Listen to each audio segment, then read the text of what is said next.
Mandy stared at the well-dressed man standing in front of her, his words echoing in her head. "Amanda Black, you have been served," he said with slight sadness. There was dead silence in the office, and for a moment it seemed to Mandy that time had stopped. In her hand was the death warrant of a 5-year marriage. With a quiet sob, she fell into a chair, clutching the papers. Slowly, the office began to come to life. The stares, whispers, and disapproving glances began to increase. Suddenly, Mandy heard her friend's soft voice nearby. "Mandy, let's go," Kit said softly, taking her friend's hand and pulling her to her feet. "Let's take you to the conference room, away from this spotlight." The black-haired 30-year-old woman led her friend away from her colleagues who were staring at her. Those who witnessed the show noted how Mandy went from a loud, flirty, fun blonde to a battered woman in just a few minutes. Some saw irony or humor in this, others saw pity. Most already suspected the reason for the divorce. "How?"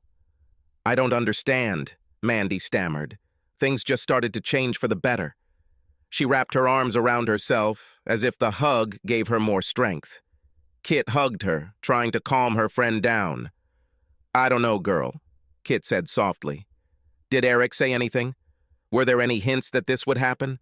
"Just the opposite," she said with difficulty, gasping for breath. "As if we were newlyweds again." "I decided that he was making up for lost time spent abroad." Kit only flinched slightly, but Mandy noticed. Mandy replayed the last 4 months of her marriage in her head. Since Eric returned home from Afghanistan, their sex life has been incredible. It was even better than when he returned from Iraq 2.5 years ago. He was so passionate and sensual. "Oh God," she thought, "most days I can barely walk after this." She smiled sadly, wiping a tear from her eye. "It was so hot and exciting. I mean, after I got back from that business trip last week." Mandy's smile warmed a little. "Oh my God, Keith, Eric just wore me out. We did this so often that I eventually begged him to stop." Mandy's smile disappeared as she looked at her friend's questioning face. "No, nothing happened while I was on that trip." "I told you it's over," she objected. Kit nodded, but didn't smile. "When was the last time Eric just hugged you or just kissed and touched you? Honey, when was the last time he made tender love to you?" She sat in a daze, looking questioningly at Keith. "What?" With a determined sigh, Kit looked at her friend before continuing. "Mandy," she asked directly, "did he make love to you or just sex?" Mandy covered her face with her hands and sobbed deeply. But why? Why did he do this? She thought for a moment, and then suddenly froze. No, he couldn't know, could he? Slowly raising her head, she was horrified. "Oh God, Keith," she whispered, "he knows. Oh God, please no, please no." Tears filled Kit's eyes as she hugged her crying friend. She knew Eric quite well, and if he really did, it was terrible. Eric nodded, listening on his cell phone. "Thank you, sir," he finally said, when he heard that packages containing photographs and legal documents had been delivered to his wife. After hanging up, he turned his attention to his laptop. With a simple click, he set in motion a process that would change the life of his unfaithful wife forever. She will remember for the rest of her life, he thought, picking up the phone and dialing a number. "Hello? This is the HR department," said a pleasant young voice. "How can I help?" "Mr. Davis, please," Eric said coldly. "This is Eric Black." "Oh, Mr. Black," the girl said quickly. "Let me translate you." A few seconds later, Eric was talking to an unsmiling man. The conversation was short. Neither of them raised their voices, but the hostility did not go unnoticed. After finishing the conversation, Eric took a deep breath. Looking at the phone, he saw that his wife had already called him 5 times. Not yet, he thought, trying to calm down. Not yet. There was a sharp knock on the conference room door. When Kit opened it, she immediately recognized the 3 people standing in front of her. The first was a well-dressed older man named Simon Samuels, the vice president and head of their branch. Behind him stood the imposing John Davis, the head of human resources. Kit couldn't help but notice that Mr. Davis's face was bright red, and she could have sworn she saw heat radiating from his face. Standing behind them was Anna Prescott, the office manager, and Mandy and Keith's boss. "Miss Garnett, we need to talk to Miss Black," Mr. Samuels said grimly. "Thank you for your help, but please return to your table." The three entered the room, and Kit left, carefully closing the door behind her. "Miss Black, we have a problem," Samuels began. Mandy quickly walked out into the parking lot, trying not to trip. She held tightly to the manila envelope Mr. Davis had given her. There were photographs inside, terrible photographs of her and Sean Thompson, the business manager on the third floor. Mr. Davis briefly recounted his conversation with Eric. Eric threatened to make public the fact that the company had not complied with the code of conduct. He told Mr. Davis he would discuss the matter with his soon-to-be ex-wife at home before deciding whether to take any legal action. Mr. Davis told her that they would see Sean next, but that she should go home and talk to her husband before this all gets out of hand. He also informed her that they would all sit down with her and discuss her future in the company tomorrow after she met her husband. Mandy had a hard time finding her car because she was still crying a lot. The bright sunlight reflected off the cars, making them a little more difficult to identify. However, her car was not so difficult to find. The big black Hyundai Santa Fe was not so easy to hide. Mandy climbed into it, remembering the arguments that led to Eric finally agreeing to rent the car for her. He relented just before he left for Afghanistan. She wiped her eyes, put on her dark glasses, and went home. A man in an old Chevrolet sedan parked nearby pressed a button on his phone. "Thank you, Bob," Eric said calmly. No, that's all. Please tell Ron that you guys did a great job and deserve a bonus. Thanks again. Goodbye." Looking at his laptop, Eric sighed again. One more call, he thought. One more, and there will be no turning back. But why would he come back at all? All that's left is the unfaithful wife who tore his heart out and a broken marriage he'll never be able to put back together. Eric shook his head and took out his cell phone. He quickly dialed the number and waited. First call, second call, third ring, soft click, and then silence. Eric sat emotionless, staring at the video feed on his laptop. Finally, after a few minutes, a tear rolled down his cheek. Mandy pulled the big SUV onto the highway and groaned. She hoped that she would be able to avoid rush-hour traffic. She slammed her fist on the steering wheel. At that speed, she knew her normal 30-minute trip would take more than an hour. She thought about her marriage, how unlikely it was that she would be able to salvage any of it. Eric found out about her affair. Before Iraq, he could have forgiven her, but not now. The pictures were taken while he was in Afghanistan. She sobbed, knowing what he must be thinking. Even though the odds were slim, she had to try to save the marriage simply because she loved him. Funny way to show it, right? She reproached herself. She cheated on him more than once, but both times he went abroad to serve his country.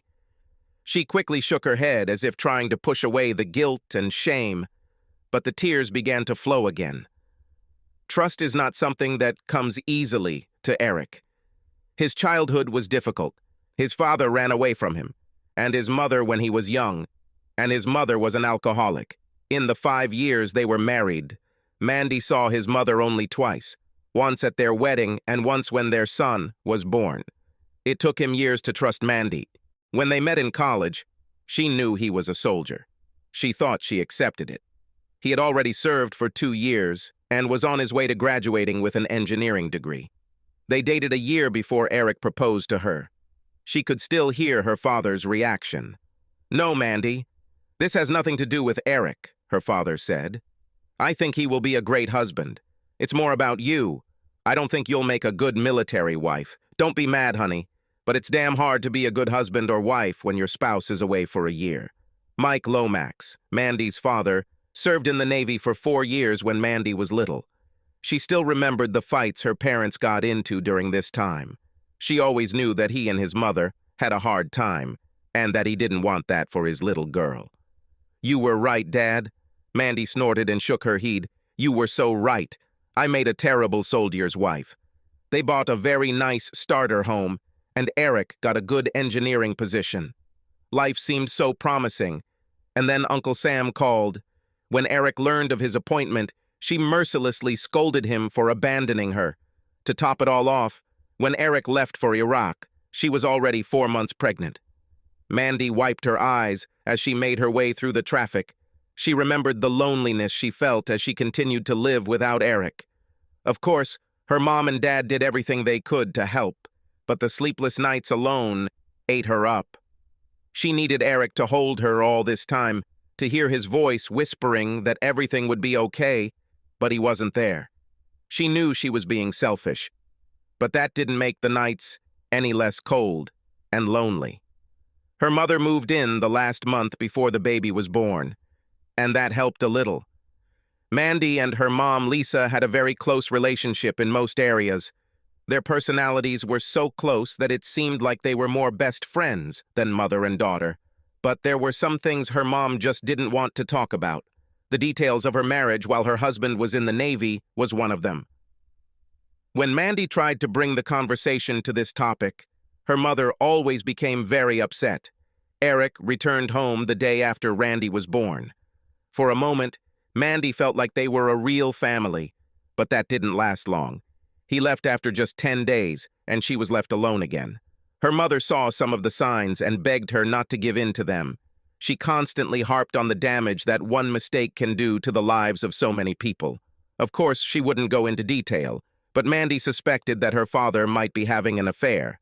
They were always pleasant and polite to each other, even friendly, but they were never passionate. It was more like they were friends living in the same house. Mandy recalled how she struggled with depression and loneliness in the months after giving birth. Returning to work helped at first. Then she was assigned to a project with Sean Thompson. Where Eric had the rugged, boy-next-door good looks, Sean could have been a male model. His soft baritone voice and beautiful smile made Mandy's heart skip a beat every time he walked into the room. He carried himself with confidence and made an impression. She knew that he was married to an attractive, rich socialite from New York. She and her children moved to the area just a couple of years ago. One day she even met his wife at a party. She was beautiful, in a cosmetic sense, and her personality was perfect for one of those housewife reality shows. But this only made Sean even more horny. Just a month after they started working together, she gave in to temptation. "Give up?" She winced. "This is bullshit. I was the one flirting with him." A short 2-day business trip with the project team made it possible to turn this flirtation into a full-fledged romance. They met a few more times, but she broke them off shortly before Eric returned home. Upon his return, Eric changed. The carefree, country part of him seemed to have died. She knew that his trip had been difficult, and that he had lost several close friends while he was there. For the first few months after his return, she simply held Eric in her arms, trying to return him to his previous state. She had no doubt that she loved him, and her affair with Sean was just a season of weakness. Then, just when everything seemed to be going so well again, the order came for him to deploy to Afghanistan. She was crushed. It was no surprise that 2 months after he left, she found herself back in Sean's arms. She knew there was no excuse for this, but in the end, the loneliness and fear overcame the guilt. She was stalking Sean again, and it took all of her charms to lure him away from the succubus from the marketing department, whom he began communicating with after their affair ended. She felt her face flush with shame at what she had done. "Of course you're ashamed. But that didn't stop you, did it?" Mandy cursed herself. She tried to hold back her tears, but couldn't, feeling self-loathing pour out with each new tear. Sean spent several weekends at her house.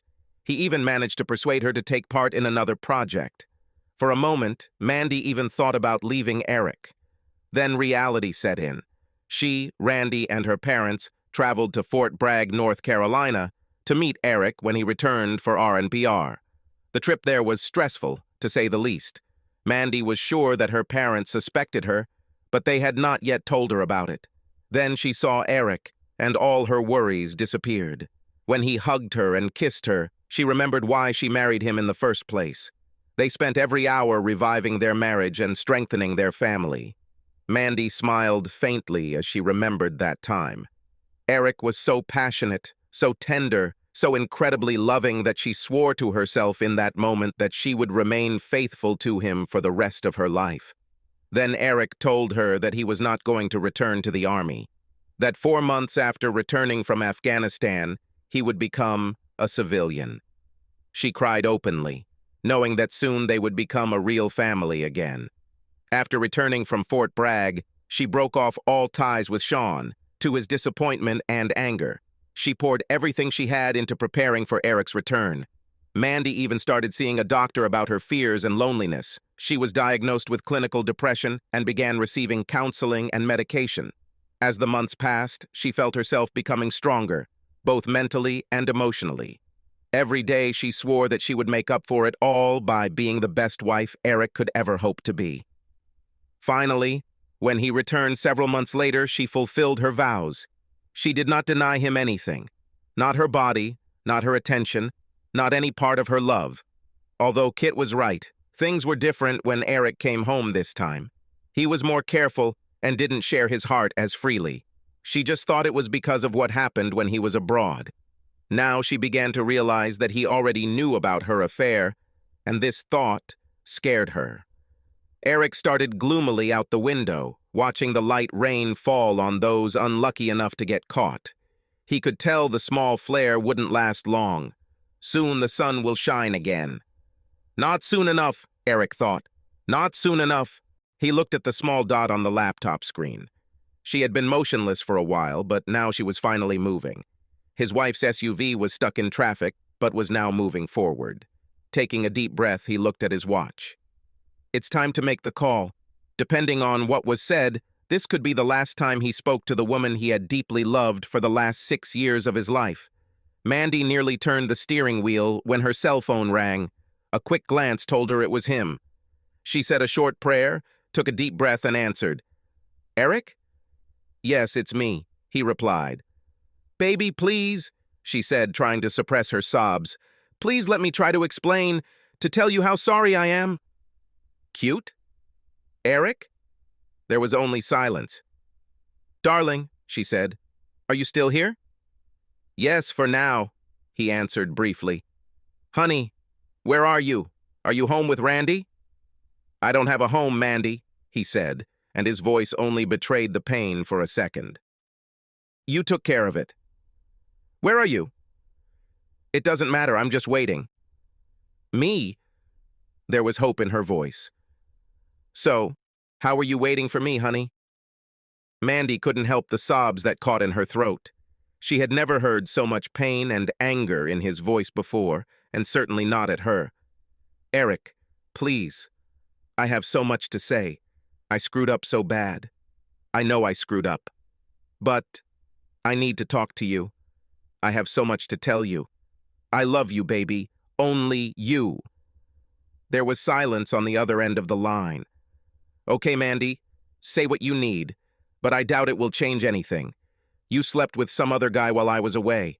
Not just once, but many times. So what the hell do you think you can say will make any difference? Please, Eric, please, for us." She begged through tears. "Don't leave us until I see you, please, baby."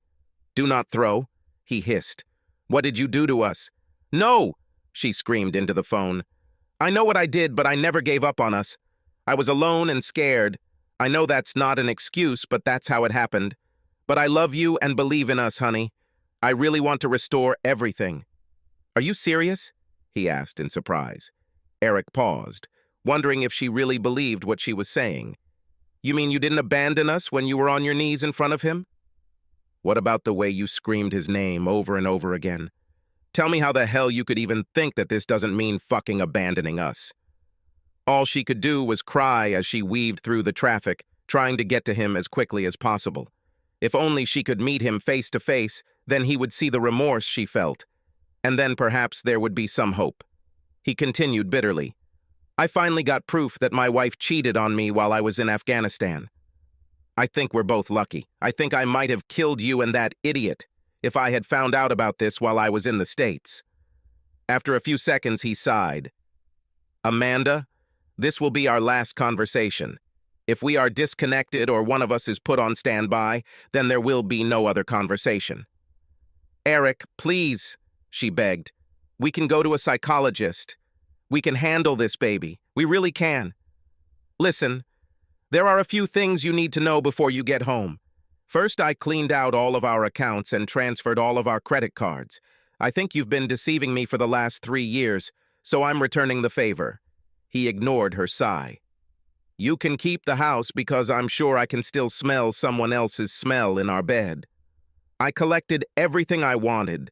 In the end, everything fit into only one suitcase, so the rest is yours. You can keep your SUV, although I don't know how you'll pay for it, because I suspect you'll be fired tomorrow. I sent these photos to all your colleagues, family, all our friends, and even our church. I have also submitted them and a bunch of videos to several sites along with all your information. I suspect that you will soon become very popular. Oh, Eric, no, Mandy sobbed. Why? Why don't you wait while we talk? I waited, Mandy, he said calmly. I waited 4 months after I returned, but you didn't say anything. And you wouldn't say anything if you didn't get caught, right, baby? What could she say? He was right. As for your little toy boy, Eric grinned, I almost paid him a little visit. But after several meetings with his wife, I don't think this will be necessary. Oops, so vindictive. You might want to give Sean a little warning. He better run. It seems his wife's family has interesting connections with some very dubious people. I'll be surprised if little Scene makes it through a year without an accident. She will probably come for his partners too. Oh, wait. This applies to you too, doesn't it? Eric, please give me a chance to make amends. Mandy's cell phone beeped. Looking at it, she recognized the number. Eric, it's Mrs. Johnson calling from next door. I told you, if you pass out, we're done. His tone was threatening. Startled, Mandy answered softly, Okay, baby. I was just worried that something had happened to Randy. Randy's okay. Eric's voice softened.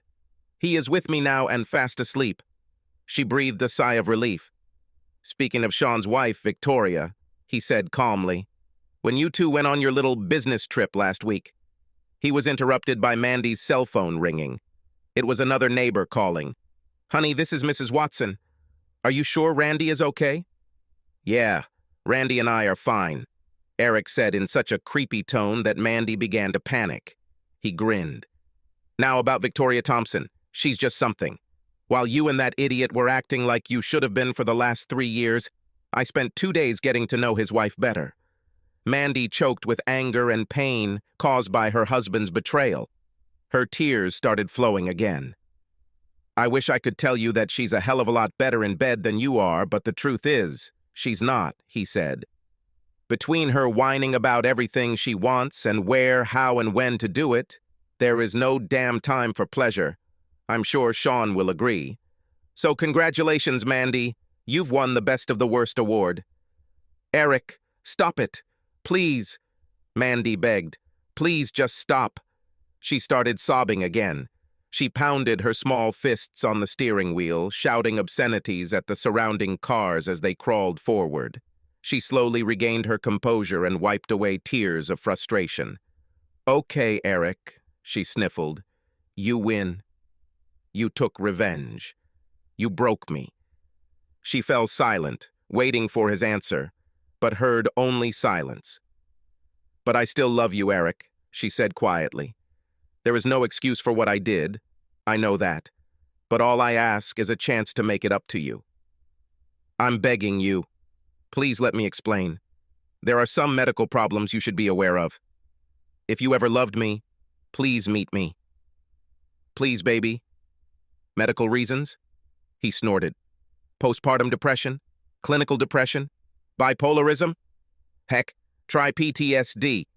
In the end, it doesn't matter, does it, Mandy? You still went and had sex with some other guy. How did I know? It really doesn't matter. Once I did that, I hired several people to keep an eye on you. They did a hell of a job, too, tapping phones and installing cameras all over our house, even putting one in our bedroom.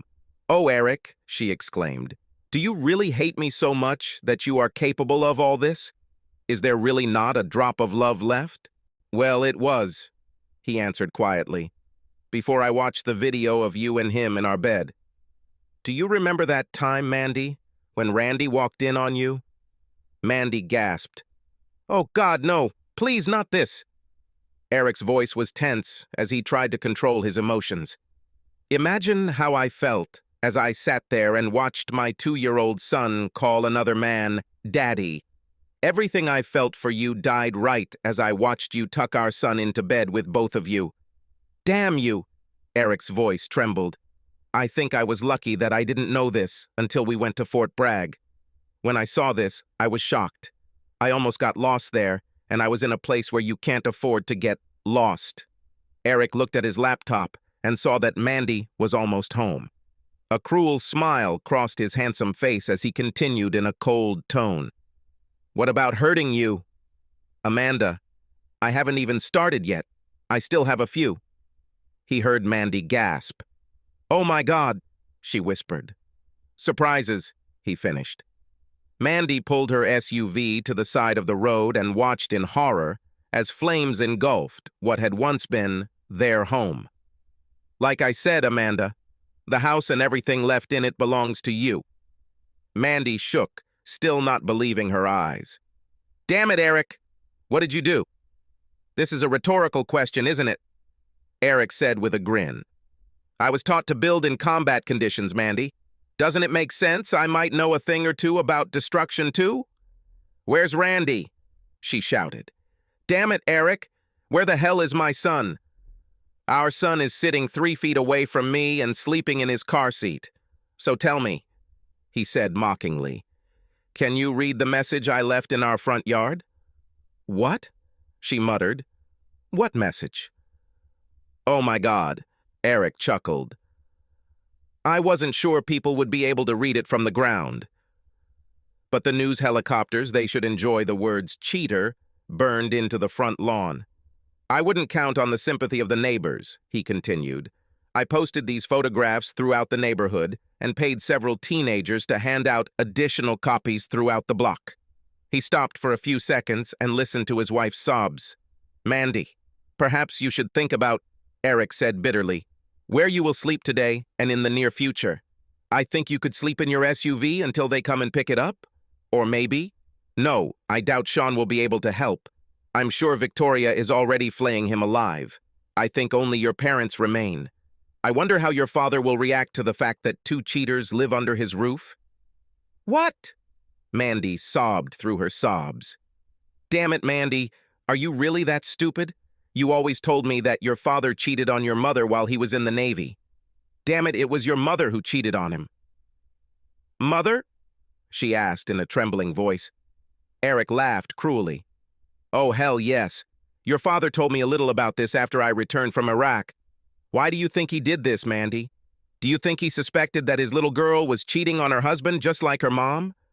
But unlike your father," Eric continued, "I cannot live with a cheating wife for the rest of my life. Maybe he stayed for you, or maybe he still loved her. I don't know, that's his decision. Mine is to start over and hopefully find a woman to spend the rest of my life with. I am confident that I will find someone who can love me, be faithful, and be a good mother to Randy." "Please, Eric," Mandy sobbed. "I can be that kind of wife. Just give me one more chance to show you. And I'm already a good mother to Randy. I'm the only mother he needs." "I suppose that's something the court has to decide, isn't it?" he said calmly. "Of course. The fact that I burned down our house and basically bankrupted us probably won't do me any good." Eric saw a young man in a t-shirt and baseball cap get out of a taxi and stop on the side of the road, looking in his direction. Eric flashed his headlights twice, and the guy walked towards him. "Okay, Mandy," Eric said calmly, looking at his watch. "There are a few things you still need to know, and there's not much time left, so listen very carefully. First of all, so that your bosses don't get too worried about my threats.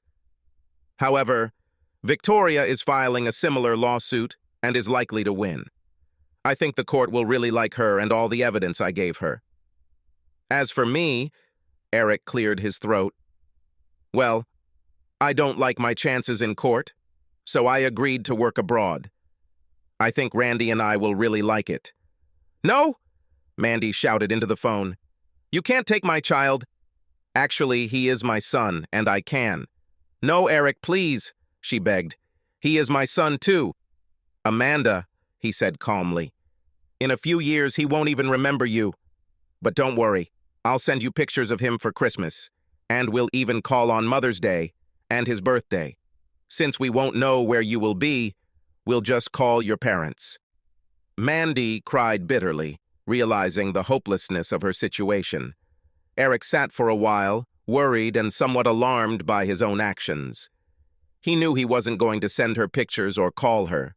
The thought that she would desperately wait for calls that would never come and relive this revenge for years to come was more cruel than he had previously thought. Goodbye, he said coldly. I hope you rot in hell. He wiped a tear from his cheek, listening to her hysterical cries, begging for a son, and hung up the phone. Captain Black? Asked the guy in a t-shirt standing in front of him. Not anymore? Eric smiled weakly. I'm just Eric Black. Well, at least for a while longer. The young man grinned and handed him an envelope with the numbers and passwords to the offshore bank accounts into which his funds had been transferred. Minus, of course, some fees. Here are the passports, photo IDs, and plane tickets for Marcus Gray and his son Michael Gray, the teenager said, smiling. Eric smiled even wider and began putting his old IDs and 2 SIM cards from his cell phones into a small metal bucket. Grinning, he took the lighter and melted them into a small puddle of blackened plastic. He then took a small hammer, smashed both phones, and threw the remains into a bucket. Satisfied with his work, he threw the bucket into the trash can. It was better than I could have imagined, Eric chuckled. He quickly took out the car keys and handed them to the boy. Tell Bob and Ron thanks for the rent, he said quietly. To whom? Asked the young man with a wide smile on his face. I'm sorry, Eric grinned. I must have been mistaken. A few minutes later, Eric was checking his luggage at the airport. He couldn't help but smile as he thought about what awaited him and his son in the next few weeks. His contract didn't start until next month, so they were going to spend a couple of weeks on a secluded beach with a pretty lieutenant he'd met in Afghanistan. They were only friends back then, but now that he had proof of his wife's infidelity, Eric couldn't wait to find out if there was more to it. Mr. Gray? The man at the check-in desk politely said, Have a wonderful flight for you and your son. Marcus Gray and his son walked through the lobby and began their new life.